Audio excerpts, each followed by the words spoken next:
Good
evening to everybody. So, ఒక important and interesting case ఇది. మొత్తం మంది ఇచ్చి ఒంటరి మహిళలకి, వృద్ధులకి ముఖ్యంగా వాళ్ళ పైన ఉన్నటువంటి ఆభరణాలను తీసుకెళ్తున్నటువంటి ఒక స్త్రీని మనం ఈరోజు అరెస్ట్ చేయడం జరిగింది. ఇంట్లో కేసు డీటెయిల్స్ ఏంటంటే, గంధం సుజాత అలియాస్ ఎలిసమ్మ అనే ఆవిడ ఒంగోలు రూరల్లో ఉన్నటువంటి ఒక విలేజ్లో ఉంటారు. ఈవిడ 2013లో విజయవాడలో దొంగతనం కేసులో కూడా అరెస్ట్ కాబడింది.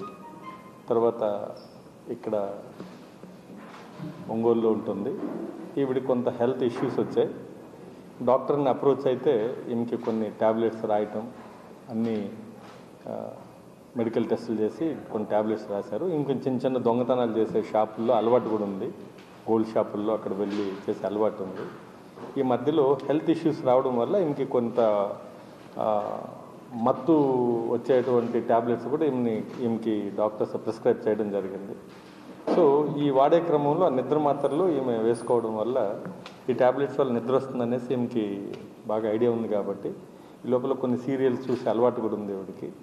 ఈ సీరియల్ చూసే క్రమంలో ఈ నిద్ర మాత్రలు 2-3 వేస్తే బాగా మైకంగా ఉంటుంది, నిద్ర లేరు. దాదాపు ఒక 10 అవర్స్ 12 అవర్స్ అని చెప్పి ఈమె అవగాహన ఉంది. అలాగే ఈమె కూడా టెస్ట్ చేసుకుంది, ఆమె మీద ఆవిడ టెస్ట్ చేసుకుంది. ఒకసారి 2 మాత్రలు వేసుకొని ఎంతసేపు లేమని చూసింది.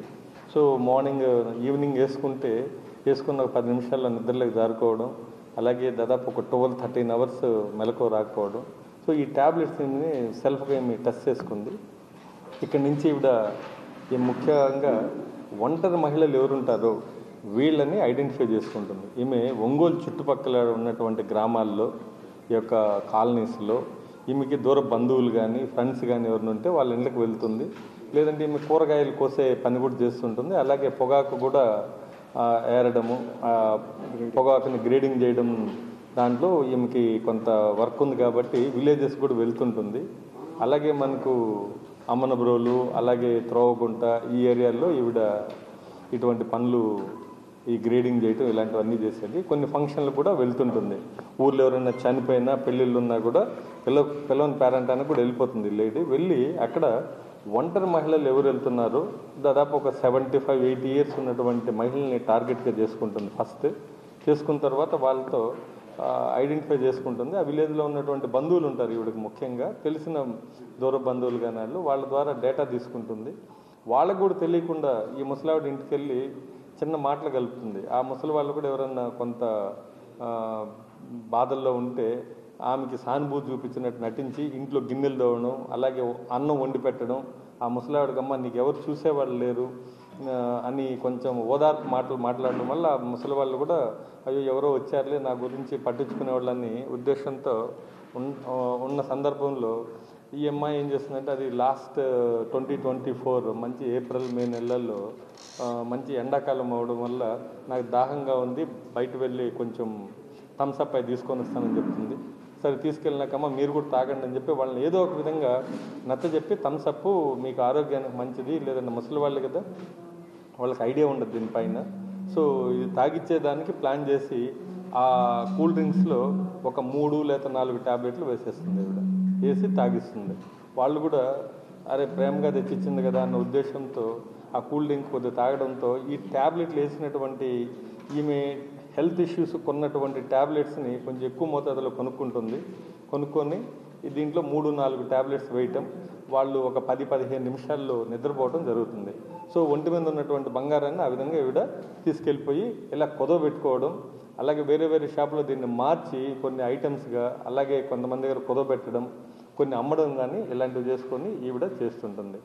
మనకు ఈ క్రమంలో ఒక 2020-24లో ఒక 2 కేసులు అయ్యాయి. దీంట్లో ఒకటి త్రోవగుంట పోలీస్ స్టేషన్, త్రోవగుంట లిమిట్స్లో, రూరల్ లిమిట్స్లో ఒక ముసలావిడ ఇంటికి వెళ్ళింది.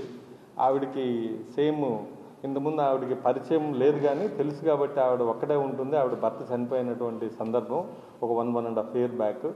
ఆవిడ ఇంటికి వెళ్ళి మాటలు కలిపింది.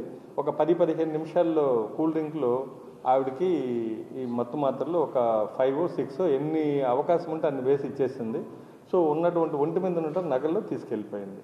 సో ఈవినింగ్ 6 o'clockకి ఆ ఫ్యామిలీ మెంబర్స్ ఈవిడేదో పెళ్లి కార్యక్రమం ఉంటే ఈ ముసలావిడిని పిలుద్దామని వెళ్ళారు. వెళ్ళిన టైంలో ఆవిడ నోట్లో నురు కక్కుకోవడం అలా ఉంటే వాళ్ళు ఏమనుకున్నారంటే ఇది పెద్దావిడ కదా, హెల్త్ ఇష్యూ కదా అనేసి హాస్పిటల్కి తీసుకెళ్ళిన తర్వాత ఆవిడ అక్కడ చనిపోయారు. ఇంట్లో గోల్డ్ ఒంటి మీద ఉన్నటువంటి గోల్డ్ కనపడలేదు. బట్ సేమ్ టైం బీరువాల్లో కొంత నగదు ఉంది. వాళ్ళు ఏమనుకున్నారంటే అరే ఇది దొంగతనం కాదు, ఈ ముసలావిడ ఎక్కడో పెట్టినట్టుంది, హెల్త్ ఇష్యూ కదా చనిపోయిందని చెప్పి వాళ్ళు పోలీసుల దగ్గర కూడా రాలేదు. సో ఇది ఒకటి. అలాగే 1 Town పోలీస్ స్టేషన్లో లాస్ట్ ఇయర్ సేమ్ ఇదే మాదిరిగా ఒక ఆవిడ ఉంటే ఆవిడ దగ్గరికి వెళ్ళి సేమ్ మాయమాటలు చెప్పింది. ఆవిడకి కూడా కాఫీ పెట్టించడం, కూల్ డ్రింక్స్ తెప్పించడం, ఈమె చొరవగా ఇంట్లోకి వెళ్ళి గిన్నెలు కడగటం, ప్లేట్లు కడగటం, అన్నం వండటం, ఇలాంటి కార్యక్రమాలతో ఆ ఒంటరి మహిళ దగ్గర అవుతారు. ఆవిడకి కూడా ట్యాబ్లెట్స్ వేసి ఆవిడ ఒంటి మీద ఉన్నటువంటి నగలు కూడా ఈవిడ తీసుకెళ్ళిపోవడం జరిగింది. సో ఆవిడ సబ్సిక్వెంట్గా హాస్పిటల్లో జాయిన్ చేశారు. ఆవిడ కూడా చనిపోయింది. సో ఈ 2 అయ్యాయి. అలాగే ఇక 2 షాపుల్లో 2022లో కూడా ఈవిడ 1 Townలో ఒక పోలీస్ స్టేషన్లో దొంగతనం చేయడం జరిగింది. అలాగే కందుకూరులో కూడా ఇంకొక దొంగతనం, గోల్డ్ కూడా రింగులు ఇట్లాంటివి దొంగతనం చేసే అలవాటు ఉంది. చాలా ట్యాక్ట్ఫుల్గా షాప్లోకి వెళ్ళి కొనాలి అన్న కాన్సెప్ట్తో వెళ్తుంది. ఆ గోల్డ్ 1-2 చిన్నవి 1-2 తీసుకొని వచ్చేస్తుంది. వాళ్ళకు కూడా గుర్తుపట్టలేనంత విధంగా దొంగతనం చేస్తుంది. ఈ క్రమంలో దాదాపు ఒంగోలు టౌన్లో దాదాపు 9 కేసులు చేసింది. ఇలాగ మనకి ఈవిడ 9 కేసుల్లో మత్తు మందు ఇవ్వడము, దాంట్లో 2 చనిపోయారు ముసలి వాళ్ళు కూడా ఈ మత్తు మందుతో చనిపోయామన్నటువంటి ఆలోచన కూడా లేదు, ఎవరికి తెలియదు. సో రీసెంట్గా మనకు సమతా నగర్లో కూడా ఒక కేసు అయింది. ఈ కేసులో ఈమె మందు తాగించడం, ఆ కూల్ డ్రింక్స్ ఆ గ్లాసు మీద అంతా కూడా వేలు ముద్రలు ఇవన్నీ రావడంతో ఎవరో మనిషి మనకు తెలియదు కానీ సో ఇవన్నీ మనం కలెక్ట్ చేయడం జరిగింది. వేలు ముద్రలు ఇవన్నీ కలెక్ట్ చేయడం జరిగింది. ఆల్రెడీ వైజాగ్లో విజయవాడలో ఉన్నటువంటి కేసుతో మనం కనెక్ట్ చేసాం ఈ ఫింగర్ ప్రింట్స్తో కూడా. సో రీసెంట్గా పాకల కూడా వెళ్ళింది. ఒక ఇంటికి వెళ్ళి ఒక దగ్గర మీ బంధువులు మేమని పరిచయం చేసుకోవడం జరిగింది. వాళ్ళకి డౌట్ వచ్చి కూడా వాళ్ళు వెళ్ళగొడితే మనం కూడా వెరిఫై చేసాం. వెరిఫై చేస్తే ఈవిడంతా తిక్కగా మాట్లాడడం, పిచ్చిగా మాట్లాడడం అంటే మనం అబ్జర్వేషన్ పెట్టాం. పక్క కన్ఫర్మ్ అయింది. ఈరోజు అరెస్ట్ చేస్తాం. దాదాపు 1/2 kilo గోల్డ్ కన్నా ఇంకా ఎక్కువ మీరు చూసారు ఆభరణాలన్నీ కూడా. ఇది ఆల్మోస్ట్ 460 grams ఉంది. ఇంకా మనపురం ఫైనాన్స్లో కూడా కొంత కుదవబెట్టుంది. ఇంకా ఏమన్నా ఉంటే మేము ఈరోజు అరెస్ట్ చేసిన తర్వాత కోర్టు నుంచి మరలా మనం కస్టడీకి తీసుకొని ఇంకేమైనా అఫెన్సులు చేసిందా, ఎవరికన్నా ఇలాంటి వాళ్ళు ఎవరికన్నా మత్తు మంది ఇచ్చి ఇలాంటివి చేసిందా అనేసి వెరిఫై చేయాల్సి ఉంది. సో ఇప్పటి వరకు దాదాపు ఇది మోర్ దాన్ 500 grams ఉంది. ఇక్కడ 460 grams వరకు రికవరీ చేయడం జరిగింది. ఇంకో 60 grams ఈ రికవరీ ఈరోజు చేస్తారు. అది వేరే ఫైనాన్స్ కంపెనీలో ఉంది. ఈ కేసులో ముఖ్యంగా చిన్న క్లూ కూడా లేని సందర్భంలో లోకల్ పోలీసు చాలా చాకచక్యంగా టంగుటూరు, అలాగే డిఎస్పి శ్రీనివాస్, అలాగే వాళ్ళ టీము హజరత్తయ్య, అలాగే మహేంద్ర అండ్ నాగమల్లేశ్వరరావు అండ్ భాష వాళ్ళ టీం, ఇంకెవరున్నారు దీంట్లో, Sudhakar, Krishna, Tirupati, Mahaboob Basha, Ramesh Babu, Tirupati Swamy, Venkatrao, head constables, D Srinivasarao, PC Khadarvali, Nagarjuna, అలాగే ఉమెన్ పిసి శివకుమారి, ప్రసన్న కుమారి, వీళ్ళందరూ కూడా దీంట్లో కష్టపడి ఈ గోల్డ్ అంతా కూడా మనము రికవరీ చేయడం జరిగింది. సో వీళ్ళందరూ ఈ టీం కూడా చాలా చాకచక్యంగా ఈవిడ్ని గుర్తించడానికే మనకు చాలా రిస్క్గా అయింది. సో ఫైనల్గా ఈరోజు ఆమెని అరెస్ట్ చేయడం జరిగింది. ఆ టీంకి అందరికి కూడా నా తరఫున అభినందనలు. చక్కగా క్రైమ్లో చేసి ప్రజలకి బాధ్యతాయుతంగా ఇంత గోల్డ్ మనం రికవరీ చేసి ఇవ్వడం జరుగుతుంది.